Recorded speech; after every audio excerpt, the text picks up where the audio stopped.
घर का वंश चलाने का रिवाज तभी से चला आ रहा है जब से इंसान पहली बार इस धरती पर आया था। हम अपने चारों ओर छोटे बड़े इंसानों को देखते हैं, लेकिन कभी ये नहीं सोचते कि ये इस दुनिया में कैसे आए और कैसे एक दूसरे से अलग है। शादी करना पूरी दुनिया में रिवाज है।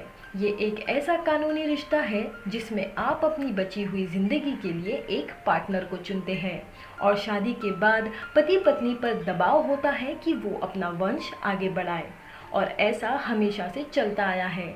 घर में आने वाला बच्चा सभी की खुशियों का कारण बन जाता है। उसका स्वास्थ्य, उसकी ज़रूरत सबका ध्यान रखना पड़ता है।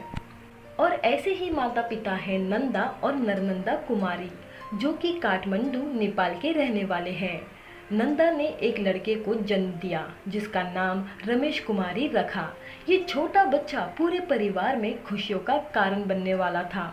ये परिवार बेशक ही गरीब था, लेकिन फिर भी अपने बच्चे के आने की खुशी थी। शुरुआती में सब कुछ ठीक था, लेकिन तब कुछ अलग हुआ। नंदा समझ चुकी थी कि उसके बेटे के साथ कुछ अजीब ज़रूर है। समय बीतने के साथ साथ बच्चे की त्वचा रूखी, खुरदुरी और कड़क बनती जा रही थी।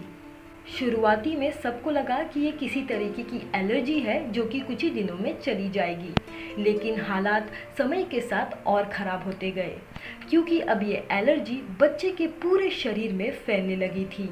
एक समय पर बच्चे की त्वचा को इग्नोर किया जा सकता था, लेकिन उसके साथ होने वाली बीमारियों से ध्यान ही नहीं हट रहा था। ये बच्चा हमेशा बीमार रहता और अब इसकी हालत इतनी ख़राब हो चुकी थी कि ये अपना मुंह भी नहीं खोल पा रहा था, क्योंकि जैसे ही ये मुंह खोलता तभी उसकी मुंह की त्वचा टूटकर दर्द करने लगती। इस बात से परेशान होकर माता पिता अपने बच्चे को पास ही के हॉस्पिटल लेकर गए। डॉक्टर्स इस बच्चे को देखकर हैरान हो गए, क्योंकि उन्होंने ऐसा पहले कभी नहीं देखा था। ये बच्चा बस एक पत्थर की तरह बनता जा रहा था। शुरुआती में डॉक्टर्स को भी ये फंगल इन्फेक्शन ही लग रहा था, लेकिन बाद में डॉक्टर्स समझ गए थे कि ये बच्चा इस दुनिया की सबसे रेयर बीमारियों में शामिल है। एक बीमारी से ग्रस्त है, और ना सिर्फ बीमारी से ग्रस्त है बल्कि उसकी रोग प्रतिरोधक क्षमता बेहद कम हो चुकी है। उसे दिखाई भी बहुत कम देता था और सुनने में भी बहुत समस्या होती। उसके पैर एक अजीब से आकार में आकर मुड़ चुके हैं। अब वो हिलडुल भी नहीं कर पा रहा था और बोल भी नहीं सकता था। ये सब देखकर माता पिता बहुत दुखी थे, लेकिन उन्होंने हार नहीं मानी। वो लगातार डॉक्टर से मिलते रहे जब तक इस बीमारी का इलाज नहीं हो जाता। कुछ हॉस्पिटल्स में धक्का खाने के बाद, बहुत सारे टेस्ट कराने के बाद पता चलता है कि ये बच्चा हेलिक्विन इथियोसक नामक बीमारी से पीड़ित है। दोस्तों, ये एक ऐसी बीमारी है जो 5 लाख में से एक के अंदर पाई जाती है। ये एक जेनेटिक बीमारी है जिसमें त्वचा ऐसी बन जाती है जिस वजह से पूरी शरीर परेशानी में आकर सही से काम नहीं करती। सबसे ज़्यादा इससे कान प्रभावित होता है। इस बीमारी से ग्रस्त होकर ये बच्चा अब पूरी तरीके से अपने माता पिता पर निर्भर हो चुका था। इस बीमारी को देखते हुए डॉक्टर्स ने यह बोल दिया कि इस बीमारी से बाहर निकलने के लिए बच्चे को लंबा समय लगेगा। इस बीमारी का इलाज तो था, लेकिन वो जल्दी मिलने वाला नहीं था, और अगर मिलता भी तो उस पर बेशुमार पैसे लगाने पड़ते, जो कि माता पिता के लिए आसान काम नहीं था। फिर भी अपने बच्चे को किसी तरह खुद ही ठीक करने में लगे हुए थे। आस पड़ोस में रहने वाले लोगों ने अपने बच्चों को रमेश के साथ खेलने से बंद करवा दिया। अब रमेश के पास गिने चुने लोग ही बचे हुए थे। अब बच्चे को बचाने की लड़ाई लंबी थी और कोई चमत्कार ही बच्चे को नया जीवन दे सकता था। शायद माता पिता की दुआ कबूल हो गई और मदद एक अजीब ही तरीके से बच्चे तक आई। एक शाम माता पिता को बताया गया कि मशहूर गायक जो स्टोन उनसे मिलना चाहती है। माता पिता ये बात सुनकर हैरान रह गए।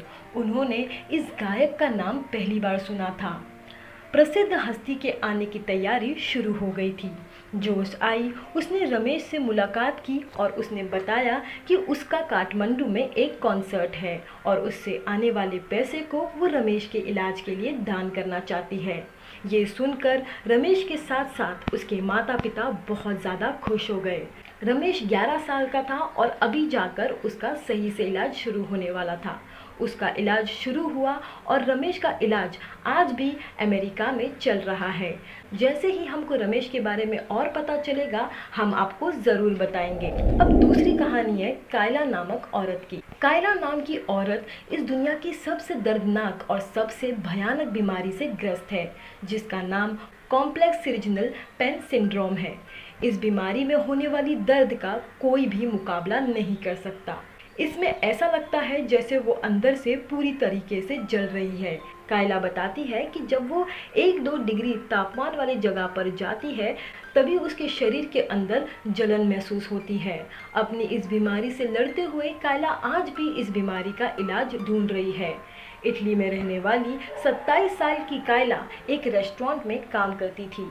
तब उनके शरीर में ऐसी कोई भी बीमारी नहीं देखी गई थी, लेकिन रेस्टोरेंट में काम करते हुए एक रात कायला की ज़िंदगी पूरी तरीके से बदल गई।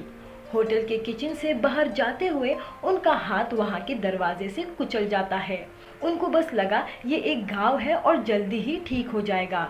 इस हादसे के बाद डॉक्टर ने कायला को बताया कि उसके शरीर में मौजूद टिश्यूज़ के काम करने की स्थिति अब बंद हो चुकी है, लेकिन कायला ने इस पर कुछ ज़्यादा ध्यान नहीं दिया और सिर्फ 2 ही हफ्ते बाद उसका हाथ का ये हाल था। अब कायला के त्वचा में दर्द होना भी शुरू हो गया था। अब कायला को लगने लगा था कि उसके साथ अब कुछ गलत हो रहा है। उसके अंदर जलन महसूस होने लगी, लेकिन अगर बाहर से कोई छूकर उसे देखता तो उसको सब कुछ सामान्य ही लगता। जांच के बाद पता चला है कि ये एक ऐसी बीमारी है जो तब होती है जब एक महत्वपूर्ण नस किसी हमले से क्षतिग्रस्त हो जाता है। इससे पूरा नर्व सिस्टम खराब हो जाता है और एकदम अजीब व्यवहार करने लगता है। साथ ही साथ दिमाग को दर्द भरे सिग्नल्स भेजना भी शुरू कर देता है। बेचारी कायला आज भी अपने दर्द से परेशान है और वो आज भी कहीं जाती है तो ये जलन उसका पीछा नहीं छोड़ता। तो दोस्तों, आज के लिए बस इतना ही। आप हमें कमेंट सेक्शन में कमेंट करके ज़रूर बताएं कि इन दोनों में से किसकी कहानी ज़्यादा खतरनाक थी, और हमारे वीडियो को लाइक और शेयर करना ना भूलें। तो मैं आपसे फिर से मिलूँगी एक नए और इंटरेस्टिंग वीडियो के साथ। तब तक के लिए आप अपना ख्याल